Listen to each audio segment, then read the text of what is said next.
The moment I heard metal scrape against my garage lock, I knew this wasn't a mistake. This was an HOA Karen who thought she owned my house. I was standing in my kitchen early that morning, coffee still untouched, when a sharp clink, crack, snap echoed through the quiet neighborhood. The kind of sound that makes your stomach drop before your brain catches up. And when I looked out the window, I saw her, clipboard tucked under her arm. Smug posture, phone already recording, an HOA board member I'd only met twice before, now crouched at my garage door, cutting through my private lock like she'd done it 100 times, completely confident, completely unbothered, because in her world, rules only applied to people like me, not to people like her. I stepped outside slowly, heart pounding but voice calm, and asked what she thought she was doing, and she didn't even look startled. She smiled, that tight little smile Karen types get when they believe authority is backing them up, and said, HOA inspection, unauthorized vehicle. You didn't respond to our notices, even though I had emails proving I did. Even though the garage was legally mine, even though she had zero right to be there. But she talked over me, raised her phone higher and said, this is non-compliance. I'm documenting everything. Neighbors started peeking through blinds, some recording, some whispering, because nothing spreads faster in a suburban street than the scent of drama. And she knew that. She wanted witnesses. She wanted intimidation. She wanted me embarrassed and cornered. Then came the line that flipped the switch inside me. If there's something illegal in there, that's not my problem. With one last yank, the lock fell to the ground, and she slid the garage door up like she owned the place. Eyes already scanning for a cheap win, an unregistered car, a code violation, anything she could slap with a fine. But the moment the door opened fully, her confidence cracked, because sitting there wasn't some beater or project car. It was a matte black, government-issued vehicle, unmarked, clean, unmistakable to anyone who knew what they were looking at, with reinforced panels, restricted plates, and equipment you don't buy at a dealership. Her smile vanished. Her phone dipped. She froze. I let the silence stretch, the kind that makes people uncomfortable enough to talk themselves into trouble. And she finally asked, quieter now, what is that? I told her calmly, that vehicle doesn't belong to the HOA, and neither does this garage. She tried to recover, stammering about community rules and safety concerns. But her voice had lost its edge, because somewhere in her mind a very late realization was forming that she hadn't just trespassed. She hadn't just broken a lock. She had potentially interfered with federal property. One neighbor muttered, "Oh, damn." Another started recording more openly, and I watched her mentally scramble, flipping through excuses like pages in a book she'd never read. She said maybe there'd been a misunderstanding. Maybe she'd come back later with paperwork. Maybe we should all calm down. But I picked up the broken lock from the driveway, held it up and said, "You're already past that."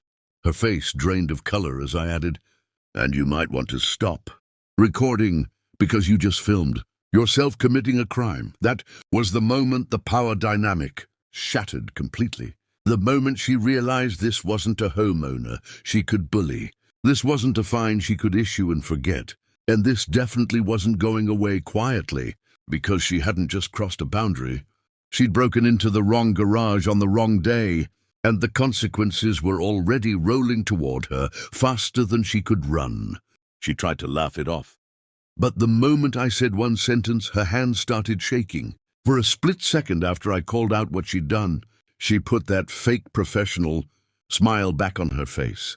The one HOA people use when they're about to gaslight you, and said, "Sir, there's no need to escalate this," even though she was the one who'd cut a lock, trespassed on private property, and opened a garage without permission. And I could see her brain racing as she tried to regain control of a situation that was slipping fast. Because now neighbors were fully outside, phones up, whispers turning into full-on commentary, and authority only works when people believe in it.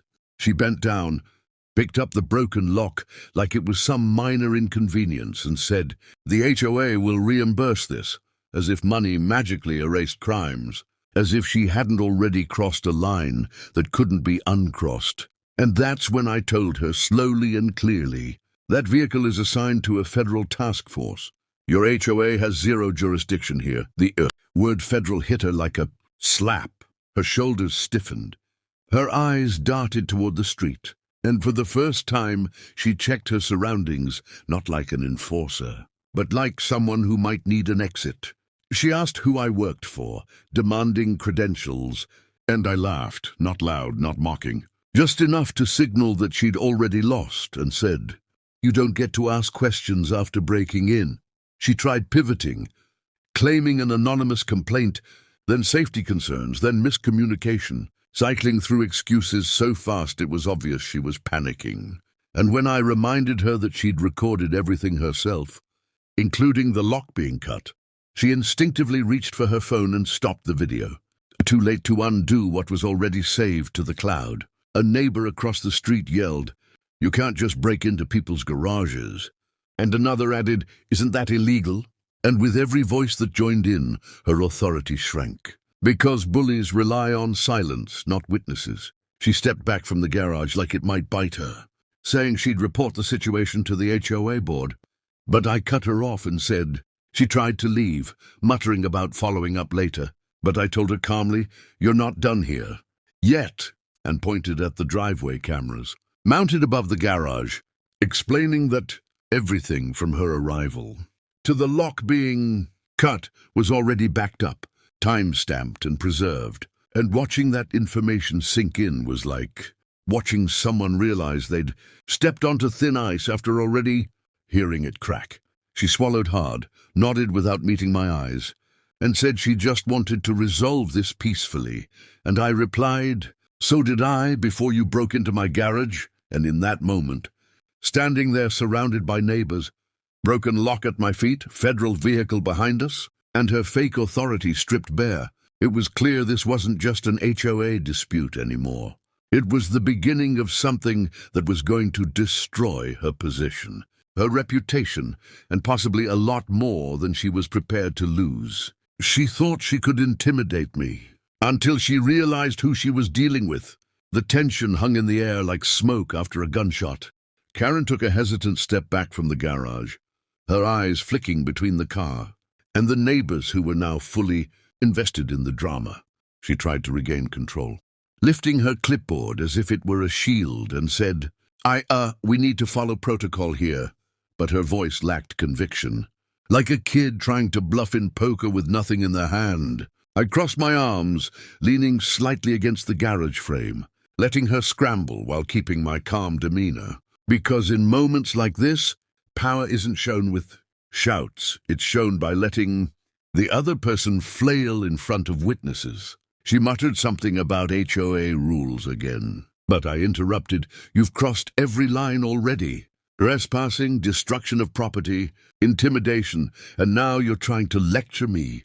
Her smile faded completely, replaced by a rigid grimace as she glanced at the blacked-out vehicle. That's when I noticed her shaking hands more clearly, the kind of nervous movement that only appears when someone knows their way out of their depth. She tried to pivot, pretending she had authority, yet even the neighbors, who didn't know the law, could sense the shift. Her usual aura of control had dissolved in seconds. I calmly said, "This isn't your personal playground. This is my property, and that vehicle, not yours to touch or inspect." Her eyes widened at the words, "my property," but more so at that vehicle. And for the first time, I saw genuine fear creep across her face, like someone realizing the consequences might be bigger than the fine she was used to doling out. She fumbled for words, trying to explain herself, claiming she had complaints from other residents, but every word stumbled out like a weak excuse. I held up my hand, letting her speak until the awkward silence forced her to stop herself. Because sometimes letting a person run out of steam is the fastest way to make them look foolish. By this point, the neighborhood cameras were clearly visible, and she glanced at them, realizing every misstep, every shove of the lock, every second she was in my garage was recorded. Her eyes darted back to me, then to the witnesses, then to the vehicle, and in that instant, the illusion of her HOA authority evaporated. She wasn't a board member anymore. She was a trespasser caught red-handed, frozen in the spotlight, and powerless to regain control of a situation she thought she owned. Her confidence shattered in a single heartbeat, and I could see her panic set in.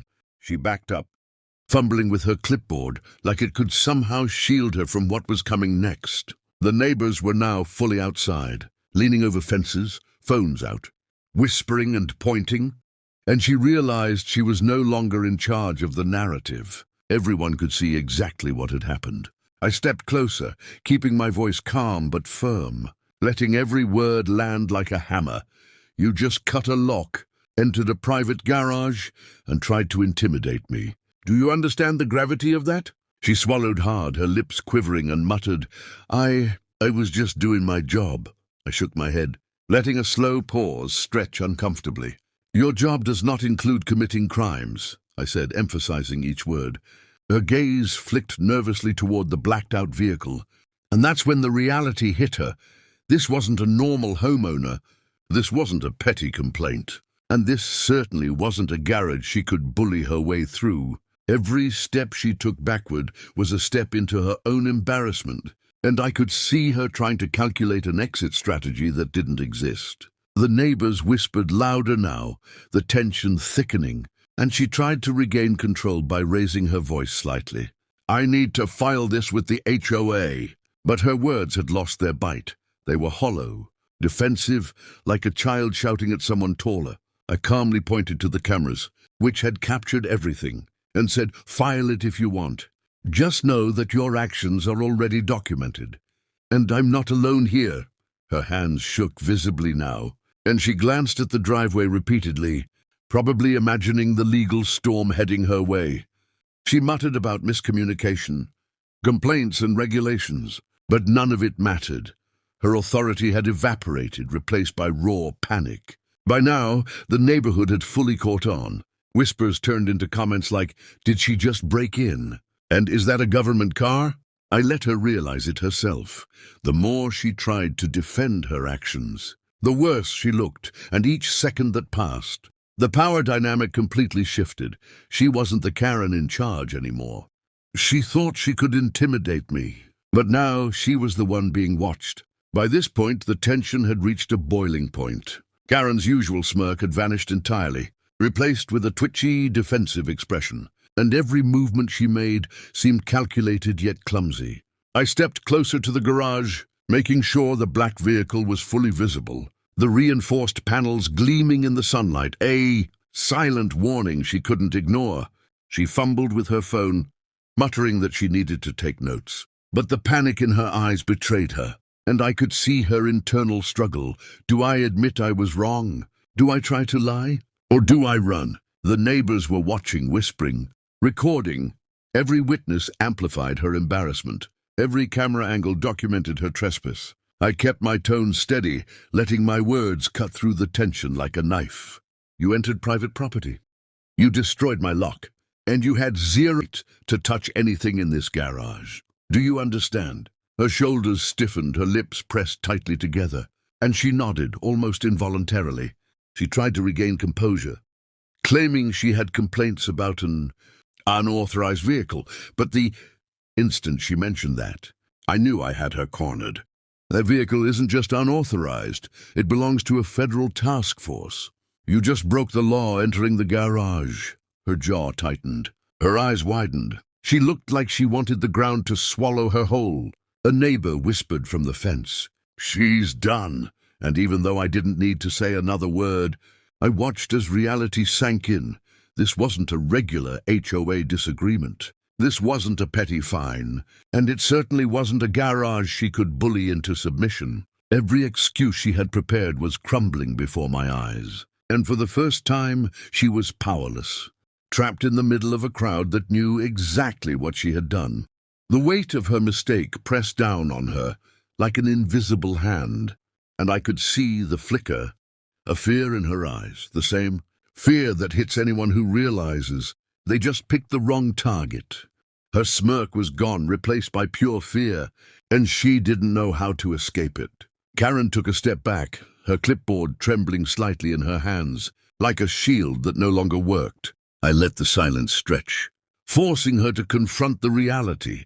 Everyone around us, neighbors, witnesses, cameras, had seen exactly what she had done. The black vehicle behind me gleamed under the sunlight, a silent reminder that this wasn't just a garage. It was a federal asset she had just trespassed into. She tried to regain control, clearing her throat nervously and saying, "I'm just following HOA rules." But the words rang hollow, because following rules doesn't give anyone the right to break the law. I leaned slightly forward, making sure she understood the seriousness of her actions, and said, "This isn't a suggestion. You broke in. You destroyed property. You trespassed, and you're lucky no one called the authorities yet." Her eyes widened, and I could see her calculating, trying to figure out how to twist this into a situation she could survive. She fumbled over her next words, stammering, we... There were complaints, but each attempt sounded weaker than the last. Neighbors whispered, phones continued recording, and the tension in the air became almost tangible, as if the entire street was holding its breath, waiting to see how far she would crumble. I watched her glance nervously at the cameras again, realizing too late that every step, every shaky movement, every word she had uttered was already evidence against her. Her authority evaporated in front of my eyes. She wasn't Karen the enforcer anymore. She was Karen the trespasser, trapped in her own mistake, powerless, and fully exposed to everyone watching. That moment of realization, the one where a person finally understands they've gone too far, was priceless, and I could see it etched across her face, a mix of fear, panic, and shame. She thought a little intimidation would work, but she hadn't counted on witnesses. Karen froze mid-step, her clipboard shaking like a leaf in the wind. Every neighbor who had peeked out of their windows was now standing outside, phones raised, whispering, recording, and exchanging glances that screamed disbelief. Her usual aura of control had evaporated, leaving only hesitation and fear. I took a slow, deliberate step forward, keeping my voice calm but firm. "You cut my lock. You entered my garage. And that vehicle? Federal property. Do you understand what you just did?" The words landed like a hammer. Her eyes darted between the blacked-out vehicle and the crowd of witnesses, her mouth opening and closing as if searching for an excuse that didn't exist. She muttered something about HOA compliance, but it came out weak, almost laughable. I shook my head, letting the silence press down on her as the tension built. Sometimes the best way to assert authority is not by yelling, but by making someone squirm under the weight of their own guilt. She tried to pivot, suggesting she would report the incident to the HOA board, but the fear in her eyes betrayed her. She knew every move, every word, every shaky gesture was already captured on camera and witnessed by multiple neighbors. She took another step back, clearly trying to distance herself from the garage, from me, from the situation, but there was no escape. She had miscalculated, and now the consequences were starting to settle in. Every whispered comment from neighbors, every pointed glance amplified her panic. She was no longer the Karen in control. She was exposed, trapped, and fully aware that the game had completely flipped. She didn't just break a lock. She broke her own sense of control, and I could see it unraveling. Karen's hands trembled as she straightened her clipboard, but it no longer offered her any sense of authority. The street had turned into a courtroom, with neighbors as the jury, and every whisper, every camera angle, every pointed finger was evidence against her. I took a calm, deliberate breath and said, "You just trespassed on private property and destroyed it. And now you're panicking because you finally realize the consequences." Her eyes flicked to the black federal vehicle, then to the cluster of onlookers, and for the first time, her confidence was gone, replaced entirely by panic. She tried to explain herself, stammering about HOA rules and complaints, but the words sounded hollow, like a flimsy excuse floating in a storm. I let her fumble, letting the tension build as the neighbors whispered and recorded, some shaking their heads, some shaking with excitement at the unfolding drama.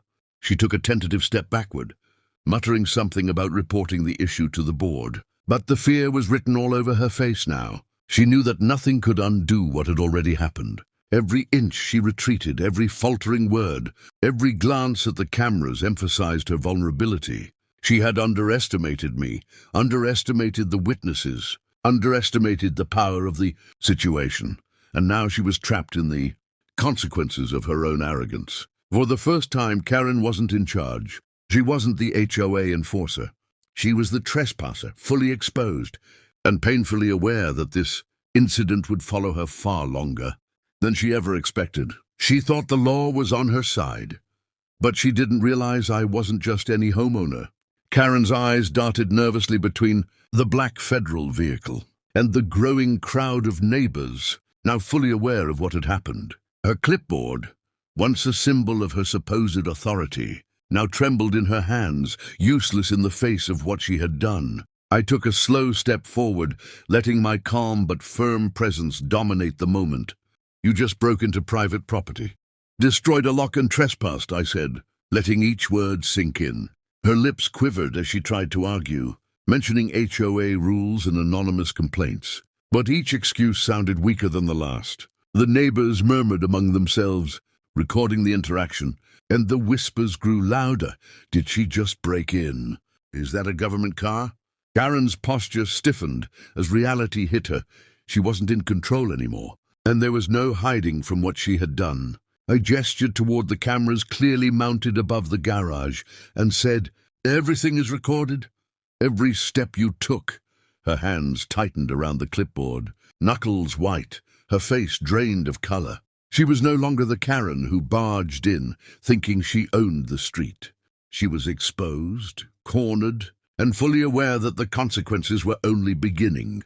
Every move she made from that point forward was tentative, fearful, a stark contrast to the arrogant confidence she had arrived with. In that instant, the entire dynamic had flipped, and I could see the panic slowly overtaking her smugness.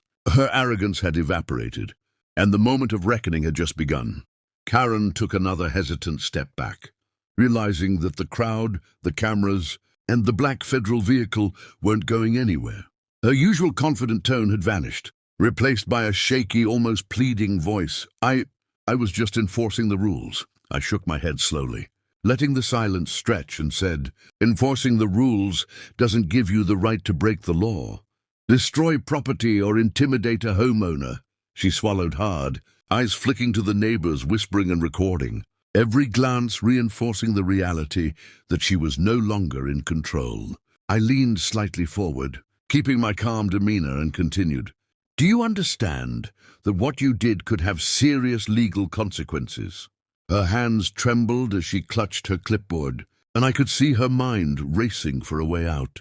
Every excuse she tried, complaints from other residents, safety concerns, miscommunication, fell flat, hollow, meaningless in the face of the situation. The witnesses murmured, phones recording every detail, amplifying her embarrassment and fear. For the first time, she realized she couldn't manipulate the narrative. She couldn't threaten, she couldn't bully. She was exposed, vulnerable, and fully accountable. I let the tension hang in the air, the kind that makes people squirm, and watched as the facade of her authority crumbled completely. Karen wasn't the HOA enforcer anymore. She was a trespasser trapped in her own mistake, and the moment of reckoning had only just begun. She tried to act calm, but every fiber of her body screamed panic. Karen's shaky breaths were audible now, betraying the desperate attempt to maintain composure. She raised her clipboard again, as if it could shield her from the reality that everyone around had already witnessed, her trespass and destruction. I let her fidget, keeping my calm, letting the tension grow until it was almost unbearable. "You can't undo what you've done," I said slowly, letting each word hit like a hammer. Her lips pressed tightly together, eyes darting nervously, to the black federal vehicle, and then to the neighbors who were whispering and recording everything. She tried to speak, muttering something about filing reports with the HOA board, but her voice faltered mid-sentence. I shook my head and continued, "The lock you cut, the garage you entered, it's all documented. And that vehicle? Federal property. Do you even realize what that means?" Her eyes widened, and a slight tremor ran through her hands as she clutched the clipboard like a lifeline. The whispers from neighbors grew louder, some shaking their heads, some gasping, and the realization hit her. There were witnesses, there were cameras, and there was no excuse that could erase what she had done. Every ounce of confidence she had walked in with was gone. She wasn't Karen the enforcer anymore. She was Karen, exposed and cornered, caught red-handed in a situation far beyond her control. For the first time, she truly understood that she had underestimated me, underestimated the witnesses, and underestimated the consequences of her own arrogance. She thought she could intimidate me, but now she was the one being cornered. Karen's composure completely unraveled as she took another step back, her clipboard dangling uselessly in her trembling hands. The whispers from the neighbors grew louder. Cameras pointed directly at her, capturing every moment of her blunder. I stood firm, letting the weight of the situation sink in, and said, "You entered private property, destroyed my lock, and now you're panicking because you finally realize the consequences." Her eyes darted nervously between the black federal vehicle and the crowd of witnesses, and I could see the thought process racing in her mind. How do I get out of this? Can I spin this? Or am I done? She tried to regain some authority, muttering, "I'm just enforcing HOA rules." But even she knew those words carried no power anymore. I took a slow step closer, letting my calm presence dominate the moment. "Rules don't give anyone the right to break the law or trespass," I added. Her shoulders stiffened, and her lips pressed into a thin line as panic overtook arrogance. Every second that passed, her authority evaporated further. The neighbors whispered among themselves, some shaking their heads, some exchanging shocked glances, and the cameras captured every misstep.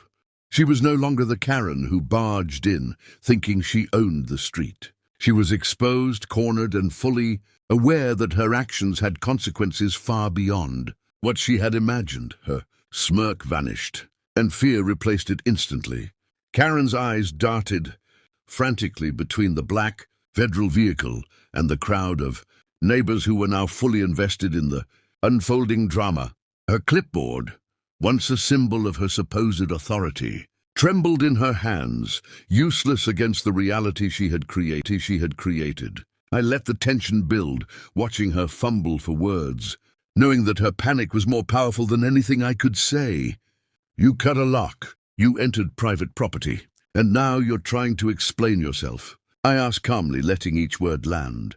She muttered something about HOA compliance, complaints, and miscommunication, but each excuse sounded weaker and more desperate than the last. The neighbors whispered and exchanged glances, some shaking their heads in disbelief, others recording every detail. Her confidence had evaporated, replaced by the raw panic of someone realizing they had crossed a line that could never be uncrossed. I gestured to the cameras above the garage and said, "Every step you took, every shaky movement is recorded. There's no hiding from this." Her hands tightened around the clipboard, knuckles white and her face drained of color. In that instant, she wasn't Karen the enforcer anymore. She was Karen, exposed, cornered, and painfully aware that the consequences of her arrogance were just beginning. She thought she could control the situation, but the tables had already turned. Karen's steps became hesitant, almost reluctant, as the weight of the witnesses and the black federal vehicle pressed down on her. Her clipboard, once held like a badge of authority, now shook uncontrollably in her hands, a visual testament to her crumbling confidence. I stayed calm, letting the tension stretch, knowing that silence often speaks louder than words. "You entered my garage. You destroyed my property. And that vehicle?" I let the words linger, letting the neighbors feel the gravity of the situation. Her eyes widened as she realized the stakes. This wasn't just a petty HOA issue anymore. She tried to muster a response, muttering something about complaints, rules, and regulations. But her voice wavered, lacking any authority. Every glance she threw toward the neighbors revealed her growing panic, and every recording camera in sight captured her missteps. The whispers of the onlookers grew louder, amplifying her embarrassment. I leaned slightly forward, keeping my voice calm but firm. "You had no right to be here. And now everyone knows exactly what you did. She took another step back, clutching the clipboard like it could shield her from the truth. But it was useless. Karen was no longer the HOA enforcer. She was a trespasser, exposed, cornered, and painfully aware that this encounter was only the beginning of her consequences.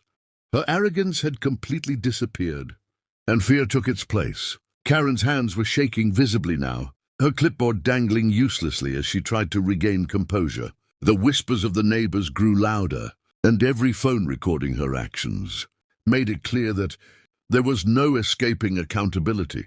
I stepped closer, letting the tension build, and said, "You broke a lock, entered private property, and attempted to intimidate me. Do you understand the seriousness of that?" Her lips pressed tightly together, and she muttered something about HOA rules and complaints, but it came out weak, almost pitiful. Every glance she gave the black federal vehicle was filled with panic, realizing that this wasn't just any car.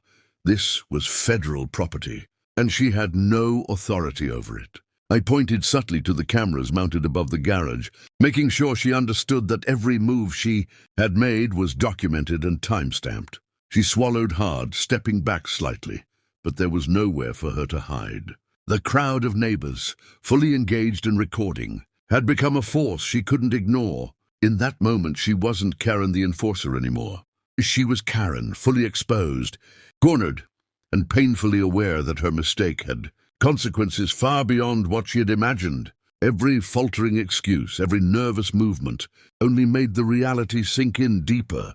She had underestimated me, underestimated the witnesses, and underestimated the situation. And now she was paying the price for her arrogance. She tried to regain control, but every attempt made her look weaker. Karen's voice wavered as she muttered something about filing a report with the HOA board, but it lacked any conviction. Her hands clutched the clipboard tightly, knuckles white, as she tried to maintain an appearance of authority that no longer existed. I stood calmly, letting the tension grow, and said, "You entered private property, destroyed a lock, and now you're panicking. Because the truth is unavoidable." Her eyes darted nervously between the black federal vehicle and the growing crowd of neighbors, all of whom were recording, whispering, and watching her unravel. She took a small step back, clearly realizing that she had miscalculated, that she had walked into a situation far beyond her control. Every excuse she tried, anonymous complaints, safety violations, procedural misunderstandings, fell flat, hollow, and meaningless in front of witnesses and cameras. I gestured subtly toward the mounted cameras, ensuring she understood that every action she had taken was documented. Karen's usual smirk was gone, replaced with sheer panic, and she finally understood that she wasn't in control anymore. The more she tried to talk, the more exposed she became, and the street around us became a stage where her arrogance crumbled before everyone's eyes. She was no longer Karen the enforcer. She was Karen, caught, cornered, and painfully aware that she had underestimated the situation. Her boldness had vanished, and the fear in her eyes said it all. Karen's trembling hands dropped the clipboard slightly, as if even holding it reminded her of how powerless she had become. The neighbors were now fully watching, phones raised, whispering, recording, and she realized that every misstep was permanently captured. I stayed calm, letting the silence stretch, and said, "You can't undo what you've done. Trespassing and property destruction aren't rules enforcement, they're crimes." Her lips pressed together, and she opened her mouth to speak, only to falter mid-word. The black federal vehicle behind me gleamed in the sunlight, a silent testament to the scale of her mistake, and I could see her panic intensify with every glance at it. She tried to justify herself, muttering about HOA compliance and safety concerns, but each word sounded weaker than the last, hollow and desperate. The neighbors whispered louder now, some shaking their heads, some gasping, and cameras recorded every moment, amplifying her embarrassment. She took another step back, eyes darting for an escape that didn't exist, and I could see her realize that she had misjudged the situation completely. Karen wasn't the powerful HOA enforcer anymore. She was exposed, cornered, and painfully aware that the consequences of her arrogance were only beginning. Every second that passed reinforced her helplessness, and the more she tried to talk, the more obvious it became that she had lost control entirely. She thought recording me would protect her, but it only sealed her fate. Karen's fingers tightened around her phone, as if holding it could somehow shield her from the reality of the situation. She raised it hesitantly, trying to capture the scene as if that would give her control. But every neighbor's phone was already pointed at her, recording her every trembling move. I stepped slightly forward, keeping my tone calm but sharp. Every action you've taken is already documented, from cutting the lock to entering the garage. Recording me now doesn't change anything.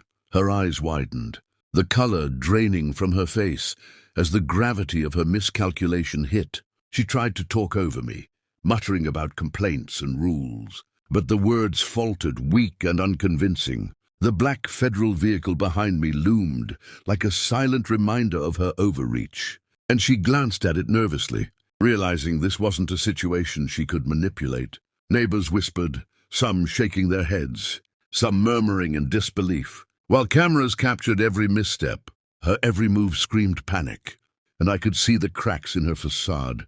Karen's posture was stiff, her shoulders hunched slightly as if bracing herself for a storm she couldn't control.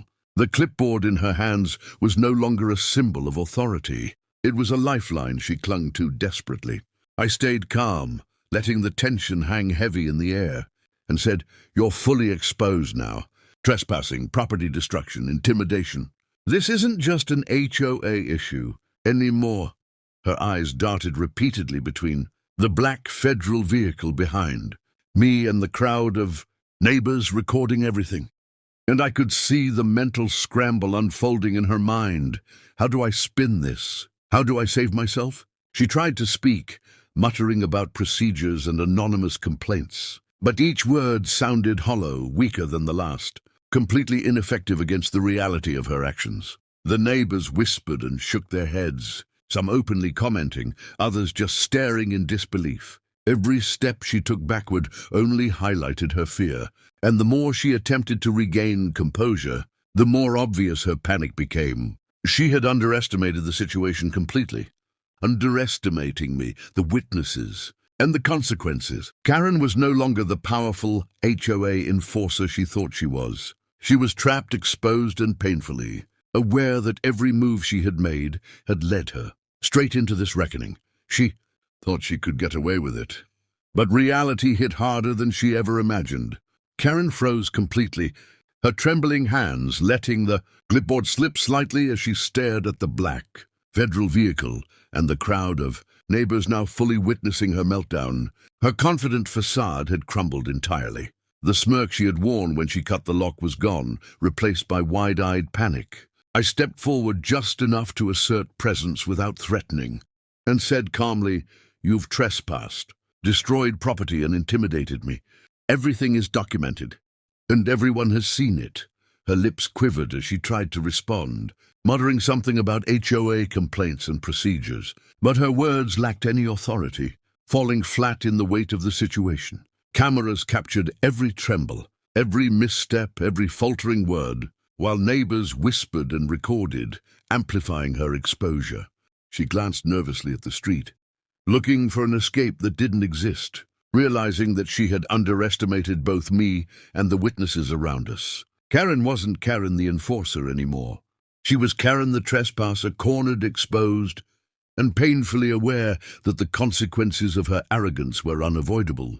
That moment, the moment when she realized her bold actions had backfired, spectacularly hung in the air, like a silent verdict, marking the beginning of a reckoning she could neither deny nor escape. She thought she could intimidate me into silence, but now the entire street was watching.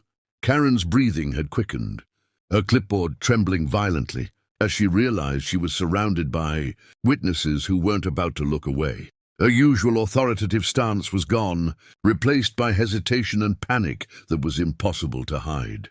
I remained calm, letting the tension hang, and said, "You cut a lock, entered private property, and attempted to bully me. Do you understand the gravity of your actions?" Her eyes darted nervously toward the black federal vehicle behind me, and then back to the crowd of neighbors, some recording, some whispering, all fully aware of what had happened.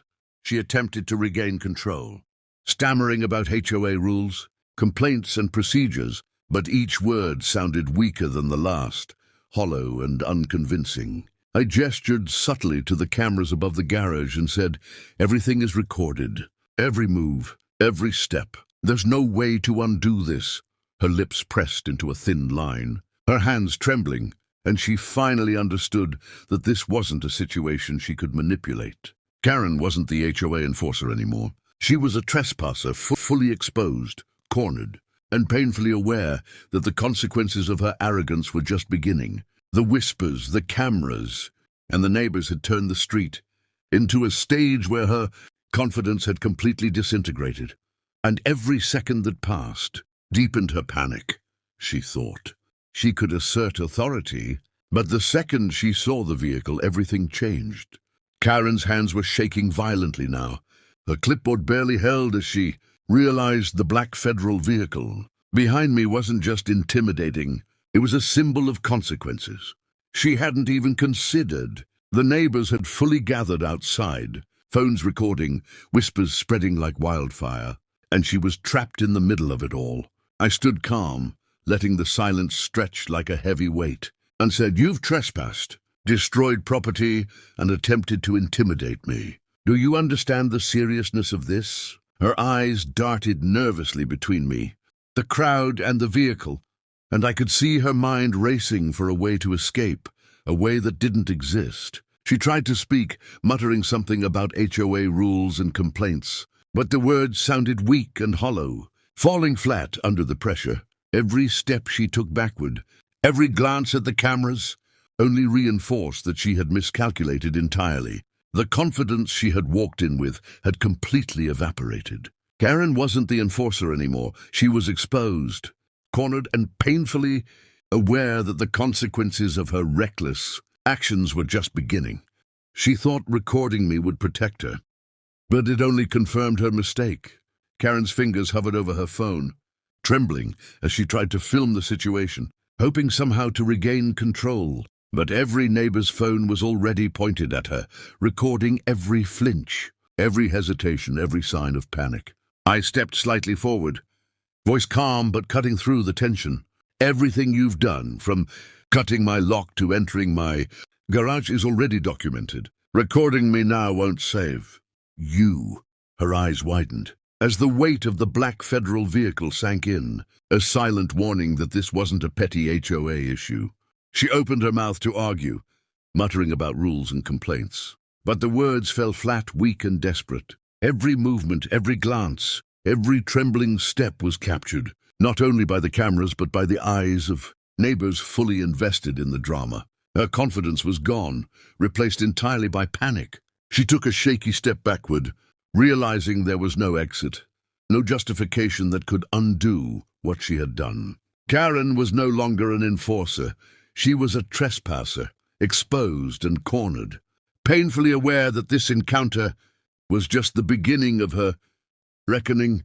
She thought she could bully me into submission, but now she realized she was powerless. Karen's hands trembled violently as she gripped her clipboard, her usual air of authority completely gone. The neighbors had fully gathered outside, phones raised, whispering, recording every move she made, and she was trapped in the middle of it all. I stayed calm, letting the silence stretch, and said, "You cut my lock. You entered my garage. You tried to intimidate me. Do you understand the consequences of your actions?" Her eyes darted nervously between me, the crowd, and the black federal vehicle behind me, and I could see panic slowly take over her face. She opened her mouth to argue, stammering something about HOA rules and complaints. But the words sounded hollow, weak and completely unconvincing. Every step she took backward, every glance at the cameras, only reinforced her helplessness. The confidence she had walked in with had vanished completely. Karen wasn't the HOA enforcer anymore. She was exposed, cornered and painfully aware that her reckless actions had trapped her in a situation she could no longer control. She thought she could walk away unscathed, But the reality was about to hit her hard. Karen's trembling intensified as she glanced around, realizing the full scale of the witnesses, and the cameras recording every misstep. Her clipboard, once a symbol of authority, now felt useless in her shaking hands. I stepped closer, keeping my tone calm but firm, and said, "You broke a lock, trespassed, and entered private property without permission. That vehicle behind me? Federal property. Do you understand the seriousness of what you've done?" Her eyes widened, and for the first time, I could see genuine fear overtaking her usual arrogance.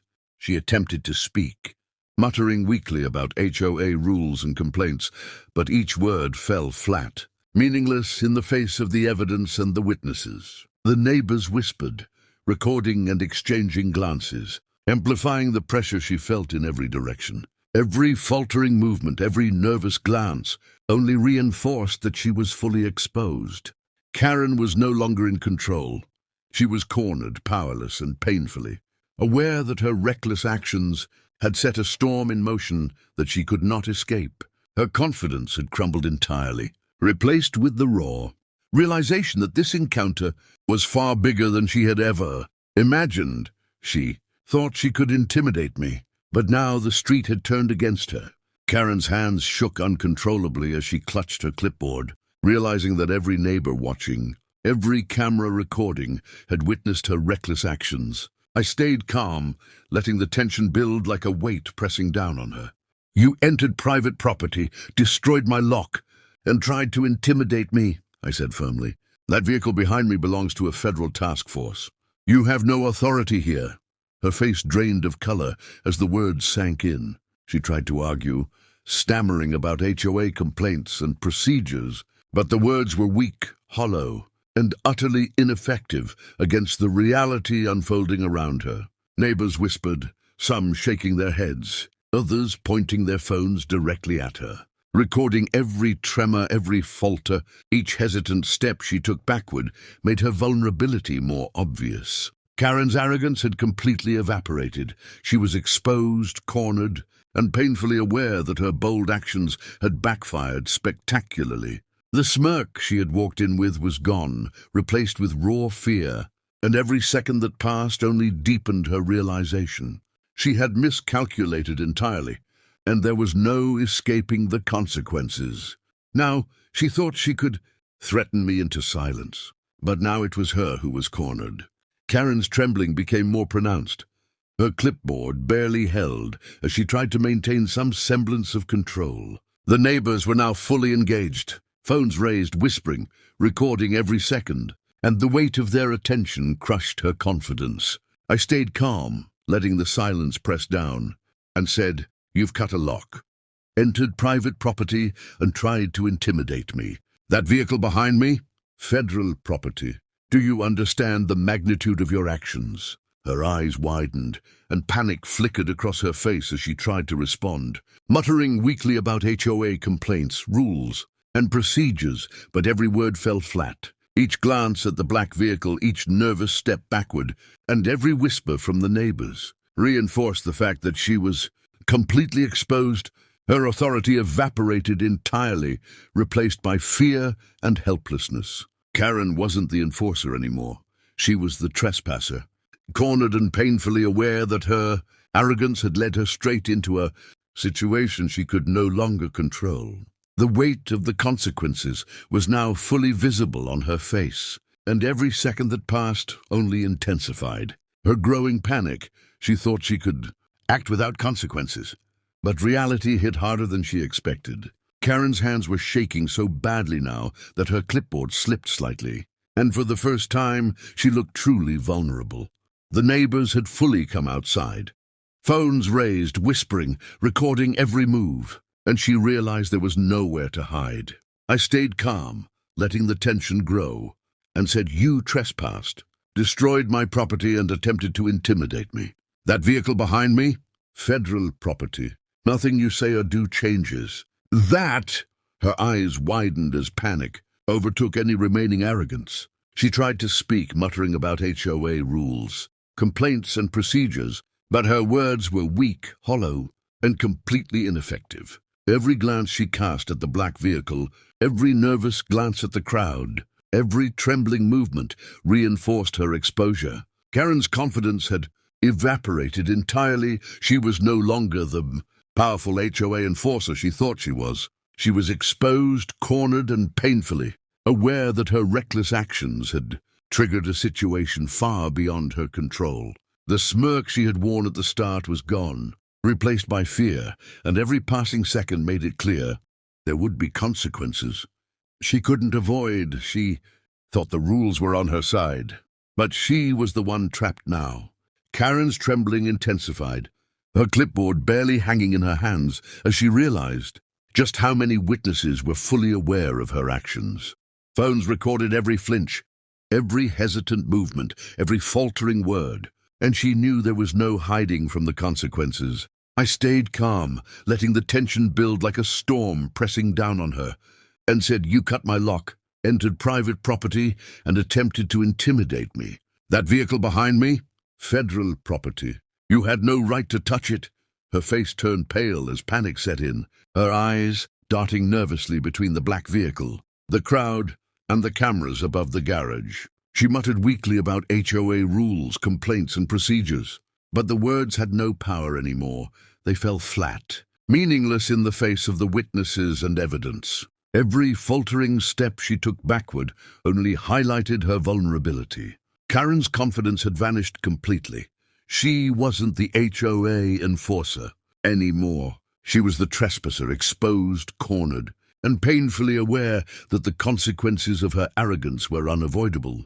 Every whisper, every recording, every gaze reinforced her helplessness, and it was clear she had underestimated the situation. Entirely, her arrogance had collapsed, and fear now ruled every move she made. Karen's trembling had escalated to full-blown panic, her clipboard nearly slipping from her hands as she realized there was no way to regain control. The neighbors were fully outside now, phones raised, whispering and recording every second of her unraveling. I stayed calm, letting the tension stretch like a heavy weight, and said, "You cut a lock, trespassed, and tried to intimidate me. That vehicle behind me?